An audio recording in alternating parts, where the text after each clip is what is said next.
Good morning everyone. ಮತ್ತೆ ಬಂದಿದ್ದೀನಿ. Poornima Mohan, civil engineer. Construction ಫೀಲ್ಡಲ್ಲಿ ಡಿಫ್ರೆಂಟ್ ನೇಮ್ಸ್ನ ಕೇಳ್ತಾ ಇರ್ತೀರಾ. ಅಂದರೆ ಬಿಲ್ಡರ್ ಇರಬಹುದು, developer, then architect, civil engineer, then ಮೇಸ್ತ್ರಿ, ಕಾಂಟ್ರಾಕ್ಟರ್, ಲ್ಯಾಂಡ್ಸ್ಕೇಪರ್, ಆಮೇಲೆ ಸ್ಟ್ರಕ್ಚರಲ್ ಇಂಜಿನಿಯರ್, ಎಲೆಕ್ಟ್ರಿಕಲ್ ಇಂಜಿನಿಯರ್, ಈ ಥರ ಡಿಫ್ರೆಂಟ್ ಆಗಿರೋ ಹೆಸರು ಕೇಳ್ತಿರ್ತೀರಾ. ಸೊ ಅವರವರು ಎಲ್ಲರೂ ಅವ್ರದ್ದೇ ಆದಂಥ ನಾಲೆಡ್ಜ್ ಬೇಸ್ನಲ್ಲಿ ಕೆಲಸ ಮಾಡ್ತಿರ್ತಾರೆ. ಜಸ್ಟ್ ಒಂದು ಸ್ವಲ್ಪ ಅವ್ರು ಏನೇನು ಕೆಲಸ ಮಾಡ್ತಾರೆ ಅಂತ ನೋಡೋಣ. First one is developer. ಅವರು ಮಾರ್ಕೆಟ್ ರಿಸರ್ಚ್ ಮಾಡಿ, ಮಾರ್ಕೆಟಿಂದ ಅವರು ಅದಕ್ಕೆ ಲ್ಯಾಂಡ್ ಅಕ್ವೈರ್ ಮಾಡಿಕೊಂಡು ಇನ್ವೆಸ್ಟ್ ಮಾಡಿ ಅದನ್ನು ಒಂದು ಶೇಪಿಗೆ ತರ್ತಾರೆ. ಐ ಥಿಂಕ್ ಒಂದು ರಿಯಲ್ ಎಸ್ಟೇಟ್ಗೆ ಶೇಪ್ ಕೊಡೋದೇ ಡೆವಲಪರ್ಸ್ ಅಂತ ನಾನು ಹೇಳ್ತೀನಿ. ಅವರು ಪೇಪರ್ ವರ್ಕ್ ಇರಬಹುದು, ಎಲ್ಲ they align architects, civil engineers, ಆಮೇಲೆ ಮೇಸ್ತ್ರಿ, ಕಾಂಟ್ರಾಕ್ಟರ್, ಇವ್ರನ್ನೆಲ್ಲ ಒಂದು ಅಲೈನ್ಮೆಂಟಿಗೆ ತಂದು ಒಂದು ಪ್ರಾಜೆಕ್ಟ್ ಸಕ್ಸಸ್ಫುಲ್ಲಾಗಿ ಆಗೋದಕ್ಕೆ ಕಾರಣ ಆಗ್ತಾರೆ. ಅಂದರೆ they research on the market. ಹೇಗೆ ಅಂತಂದರೆ ಅವರು ಹಾಸ್ಪಿಟಲ್ಸ್ ಇರ್ಬೋದು, ಒಂದು ಟೌನ್ ಪ್ಲ್ಯಾನಿಂಗಲ್ಲಿ ಒಂದು ಹಾಸ್ಪಿಟಲ್ಸ್ ಎಲ್ಲಿ ಬರುತ್ತೆ, ಆ್ಯಂಡ್ ಮೋರ್ ಥಿಂಗ್ ಅಪಾರ್ಟ್ಮೆಂಟ್ ಅದು ಅಲ್ಲಿ ಕನ್ಸ್ಟ್ರಕ್ಟ್ ಮಾಡಿದ್ರೆ ಮೆಟ್ರೋಗೆ ಹತ್ತಿರ ಇದೆಯಾ, ಬಸ್ ಸ್ಟಾಪಿಗೆ ಹತ್ತಿರ ಇದೆಯಾ.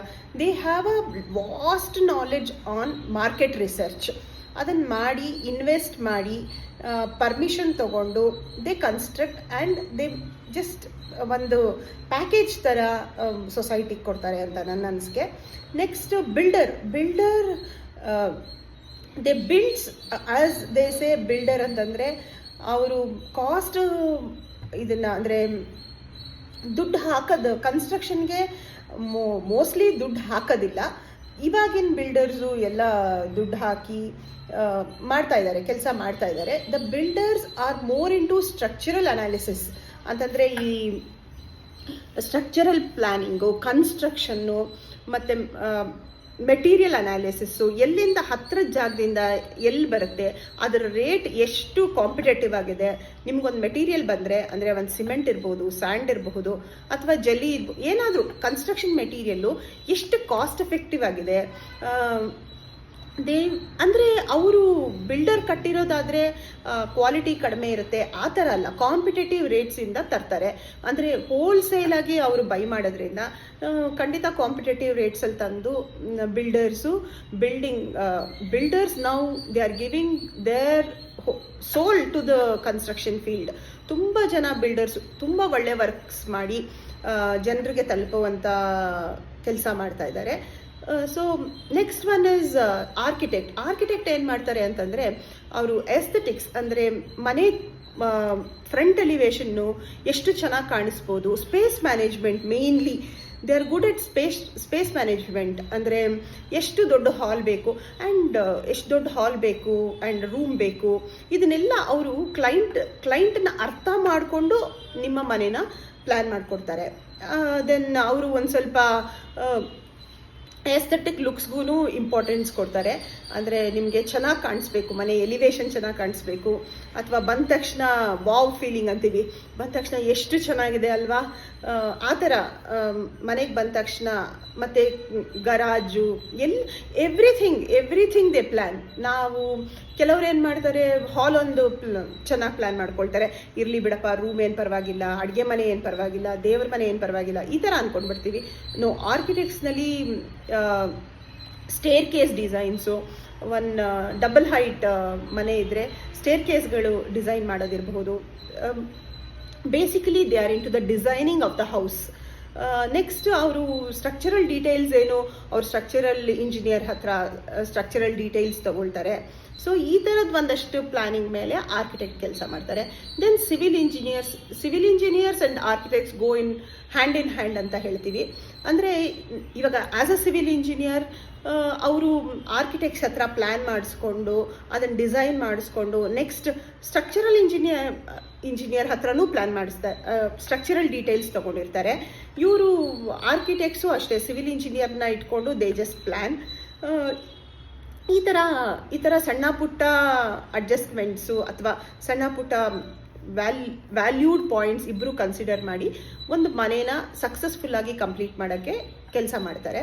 ದೆನ್ ಆರ್ಕಿಟೆಕ್ಟ್ಸ್ನಲ್ಲಿ ಅವರು 3D ನಿಮಗೆ ಮನೆ ಆಗಕ್ಕೆ ಮುಂಚೆನೇ 3D ವಿಷನ್ನ ನಿಮಗೆ ತೋರಿಸ್ಕೊಡ್ತಾರೆ. ಆಮೇಲೆ 3D ಮಾಡಲಿಂಗ್ ಅಂತ ಮಾಡ್ತಾರೆ, ಮಾಡೆಲ್ಸ್ ಮಾಡ್ತಾರೆ.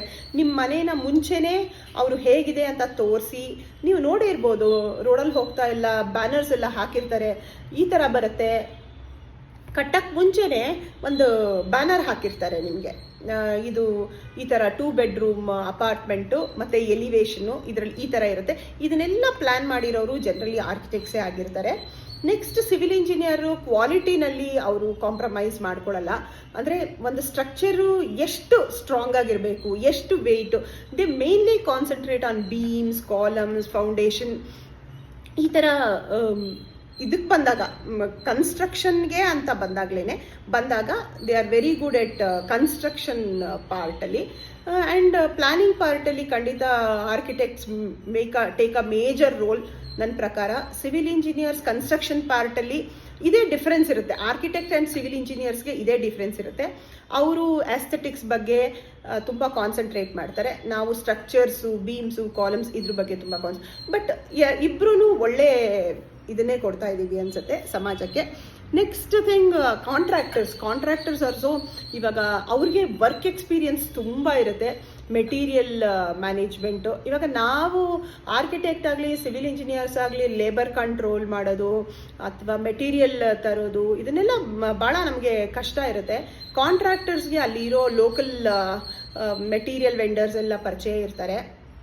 So they execute the work according to the time. ಇವಾಗ 9 ತಿಂಗಳಲ್ಲಿ ನಾವು ಮನೆ ಮುಗಿಸ್ಕೊಡ್ತೀವಿ ಅಂದರೆ it's a big hand with the contractor, not with the civil engineers or the architects.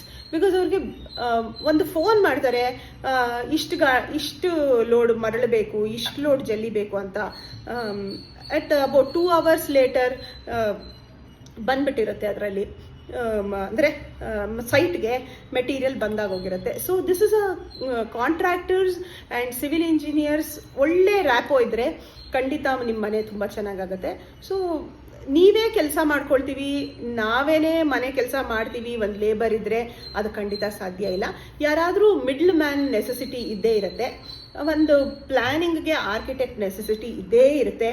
And this ಮೇಸ್ತ್ರಿ also takes a major role. ಅಂದರೆ ಒಂದು water ಪ್ರೂಫಿಂಗಲ್ಲಾಗಿರ್ಬೋದು, ಒಂದು ಪ್ಲಾಸ್ಟ್ರಿಂಗಲ್ಲಾಗಿರ್ಬೋದು, ಒಂದು ಫೌಂಡೇಶನಲ್ಲಾಗಿರಬಹುದು, this taken care by the ಮೇಸ್ತ್ರಿ. ಅಂದರೆ skilled labours are very important. ಈ ಮೇಸ್ತ್ರಿ ಏನು ಮಾಡ್ತಾರೆ, ಈ ಸ್ಕಿಲ್ಡ್ ಲೇಬರ್ಸ್ನ ಮ್ಯಾನೇಜ್ ಮಾಡ್ತಾರೆ. ತುಂಬ ಸತಿ ನಾವು ಕೆಲಸ ಮಾಡಬೇಕಾದ್ರೆ ಎಷ್ಟೊಂದು ಜನ ಲೇಬರ್ಸು ಕುಡಿದ್ಬಿಟ್ಟು ಕೆಲಸಕ್ಕೆಲ್ಲ ಬರ್ತಾರೆ. ಅವ್ರನ್ನೆಲ್ಲ ಮ್ಯಾನೇಜ್ ಮಾಡೋಕ್ಕೆ ಒಬ್ಬ ಒಳ್ಳೆ ಸ್ಕಿಲ್ಡ್ ಮೇಸ್ತ್ರಿ. ನಮ್ಮ ಹತ್ರ ಒಬ್ಬರು ಮೇಸ್ತ್ರಿ ಇದ್ದಾರೆ, he is experience for 40 years. ನನಗಿಂತ ನಾಲೆಡ್ಜ್ ಜಾಸ್ತಿ ಅವ್ರಿಗಿರುತ್ತೆ. ಇಲ್ಲ ಮೇಡಮ್ ಹಿಂಗಾಗಲ್ಲ, ಹಾಗೆ ಚೆನ್ನಾಗಾಗುತ್ತೆ, we have to go with him because ಅವ್ರಿಗೆ ಪ್ರಾಕ್ಟಿಕಲ್ ನಾಲೆಡ್ಜು ತುಂಬ ಇರುತ್ತೆ. ಒಂದು ರೂಫ್ ಹಾಕಬೇಕಾದ್ರೆ ಅಂದರೆ ಇಟ್ಸ್ ಸೋ ಮೆನಿ ಪ್ರೊಸೀಜರ್ಸ್ ಇದೆ. ಆಮೇಲೆ ಒಂದು ಪ್ರಪೋರ್ಷನ್ಸ್ ನಾವು ಮೇಂಟೈನ್ ಮಾಡಬೇಕಾದ್ರೆ, ಅಂದರೆ ಒಂದು ರೂಫಲ್ಲಿ 1 to 4 ಅಂತೀವಿ, ಇಲ್ಲ ಈ ಥರ ಪ್ರಪೋರ್ಷನ್ಸ್ ಮೇಂಟೈನ್ ಮಾಡಬೇಕಾದ್ರೆ ಭಾಳ ಎಚ್ಚರ ವಹಿಸಿ ಕೆಲಸ ಮಾಡೋದು ಒಂದು ಸ್ಕಿಲ್ಡ್ ಮೇಸ್ತ್ರಿ ಅಥವಾ ಸ್ಕಿಲ್ಡ್ ಲೇಬರ್ಸೇ ಆಗಿರ್ತಾರೆ. ಇದೇ ಥರ ಸೋ ಮೆನಿ ಲ್ಯಾಂಡ್ಸ್ಕೇಪರ್ಸ್. ಆಮೇಲೆ ಲಾಸ್ಟಲ್ಲಿ ಅವ್ರೇನು ಮಾಡ್ತಾರೆ, ನಿಮ್ಮ ಇಂಡೋರ್ ಪ್ಲ್ಯಾಂಟ್ ಎಲ್ಲಿ ಬೇಕು, ಔಟ್ಡೋರ್ ಪ್ಲ್ಯಾಂಟ್ ಎಲ್ಲಿರಬೇಕು, ಒಂದು ಚಿಕ್ಕ ವಾಟರ್ ಫಾಲ್ಸ್ ಇರಬಹುದು. ಇವಾಗೆಲ್ಲ the trend is Buddha with a water fall, ಅದನ್ನು ಎಲ್ಲಿ ಇಡಬೇಕು, ಇದನ್ನೆಲ್ಲ ತುಂಬ ಪರ್ಫೆಕ್ಷನ್ ಅಂದರೆ ಸ್ಪೇಸಲ್ಲಿ ಇದ್ದಿದ್ದ ಸ್ಪೇಸಲ್ಲಿ ಭಾಳ ಚೆನ್ನಾಗಿ ಎಕ್ಸಿಕ್ಯೂಟ್ ಮಾಡಿಕೊಡ್ತಾರೆ. Next comes interior designers. ನಿಮ್ಗೆ ಹೆಂಗೆ ಆರ್ಕಿಟೆಕ್ಟ್ಸ್ ಆಚೆ ಕಡೆ ಅಂದರೆ ಫ್ರಂಟ್ ಎಲಿವೇಶನ್ನ ಎನ್ಹ್ಯಾನ್ಸ್ ಮಾಡಿಕೊಡ್ತಾರೆ, ಇಂಟೀರಿಯರ್ಸ್ ಒಳಗಡೆ ನಿಮ್ಮ ಹಾಲು ಚೆನ್ನಾಗಿ ಕಾಣೋಕ್ಕೆ ಲೈಟಿಂಗ್ ಇರಬಹುದು, ಕರ್ಟನ್ಸ್ ಇರಬಹುದು, ಫ್ಲೋರಿಂಗ್ ಇರಬಹುದು, they just do amazing work with you. ಇಂಟೀರಿಯರ್ಸ್ನಲ್ಲಿ ಒಂದು ಕಿಚನ್ ಚೆನ್ನಾಗಿ ಕಾಣಿಸ್ಬೇಕಾದ್ರೆ ಅಥವಾ ಲೈಟಿಂಗ್ ಚೆನ್ನಾಗಿರ್ಬೇಕಾದ್ರೆ, ಒಂದು ಬೆಡ್ರೂಮಲ್ಲಿ ಜಸ್ಟ್ ವಾರ್ಡ್ರೋಬ್ ಇರಬಹುದು, ನಿಮ್ಮ ಕಾಟ್ ಇರಬಹುದು, ಇದನ್ನೆಲ್ಲ ಒಂದು ಚೆನ್ನಾಗಿರೋ ಥರ ನಿಮಗೆ ಕೊಡಬೇಕು ಅಂದರೆ ಇಂಟೀರಿಯರ್ ಡಿಸೈನರೇ ಕಾರಣ ಆಗ್ತಾರೆ. ಸೊ ಆಚೆ ಕಡೆ architects will space management, aesthetic designing, ಇದನ್ನೆಲ್ಲ ಆರ್ಕಿಟೆಕ್ಟ್ಸ್ ಮಾಡ್ತಾರೆ. ಸಿವಿಲ್ ಇಂಜಿನಿಯರ್ಸು ಕನ್ಸ್ಟ್ರಕ್ಷನಲ್ಲಿ ನಿಮಗೆ ಕ್ವಾಲಿಟಿ ಕಂಟ್ರೋಲ್, ಅಂದರೆ ಸ್ಟ್ರಕ್ಚರ್ಸ್, ಅಂದರೆ ನಿಮ್ಮದು ಬೀಮು ಕಾಲಮ್ಮು, ಅಂದರೆ ಬೋನ್ of a construction is civil engineers ಅಂತ ನಾನು ಹೇಳ್ತೀನಿ. ನೆಕ್ಸ್ಟ್ ಇಸ್ ಬರ್ತಾರೆ ಎಲೆಕ್ಟ್ರಿಕಲ್ ಇಂಜಿನಿಯರ್, ವೆರಿ ಇಂಪಾರ್ಟೆಂಟ್. ನಿಮ್ಮ ಸಾಕೆಟ್ಸ್ ಎಲ್ಲಿ ಬರಬೇಕು, ಇವಾಗಂತೂ ಏನು ವರ್ಕ್ ಫ್ರಮ್ ಹೋಮ್ ಆದಮೇಲೆ ಎಷ್ಟು ಕಡೆ ನಾವು ಎಲೆಕ್ಟ್ರಿಕಲ್ ಸ್ವಿಚಸ್ ಆ್ಯಂಡ್ ಪಾಯಿಂಟ್ಸ್ ಕೊಟ್ಟರು ಸಾಕಾಗಲ್ಲ. ಹಾಲಲ್ಲೂ ವರ್ಕ್ ಮಾಡ್ತಾರೆ, ರೂಮಲ್ಲೂ ವರ್ಕ್ ಮಾಡ್ತಾರೆ. ಸೊ ಈ ಥರ ಅವರು electrical engineers, they take care of loads. Electrical ಮನೆಗೆ ಎಷ್ಟು ಕಿಲೋವ್ಯಾಟ್ ಬೇಕಾಗತ್ತೆ, 3, 4, 2, ಅಥವಾ ಕಮರ್ಷಿಯಲ್ ಆದರೆ ಏನು ಕಿಲೋವ್ಯಾಟ್ ಬೇಕಾಗತ್ತೆ, TC ಬೇಕಾಗತ್ತಾ ಇಲ್ವಾ, ಇದನ್ನೆಲ್ಲ ಎಕ್ಸ್ಪ್ಲೈನ್ ಮಾಡೋರು this electrical engineers. They come into this thing, they do enormous. Shock ಹೊಡೆಯೋಕ್ಕೆ ಶುರು ಮಾಡಿದ್ರೆ ಏನು ಮಾಡೋದು ಮನೆಯಲ್ಲಿ. So it is very necessary to ಇದನ್ನೆಲ್ಲ ಮನಸ್ಸಿನಲ್ಲಿ ಇಟ್ಕೊಂಡು if you construct a house, ಖಂಡಿತ. ಯಾಕಂತಂದರೆ ಇಟ್ ಈಸ್ ಅ ಫೀಲಿಂಗ್. ನಾನು ಹೇಳೋದು ಮನೆ ಅನ್ನೋದು more than anything, it is a feeling. ಎಲ್ಲಿ ಹೋದರೂ ನಿಮಗೆ ಹಾಲಲ್ಲಿ ಕೂತ್ಕೊಂಡ್ರು ಯು ಶುಡ್ ಫೀಲ್ ಕಂಫರ್ಟಬಲ್, ರೂಮಲ್ಲಿದ್ದರೂ you should feel comfortable. And nowadays ಮಕ್ಕಳೆಲ್ಲ ಟಾಯ್ಲೆಟ್ಸಲ್ಲಿ ಒನ್ ಅವರ್ ಇರ್ತಾರೆ ಬಾತ್ರೂಮ್ ಆ್ಯಂಡ್ ಟಾಯ್ಲೆಟ್ಸಲ್ಲಿ. Even that space to be managed, designed, wet area, dry area ಇರಬಹುದು. Then where the shower should be, where the commode should be, where this sink, I mean ಎಲ್ಲದನ್ನು design ಮಾಡಿಸ್ಕೊಂಡು ನೀವೊಂದು ಮನೆ ಕಟ್ಬೋದು.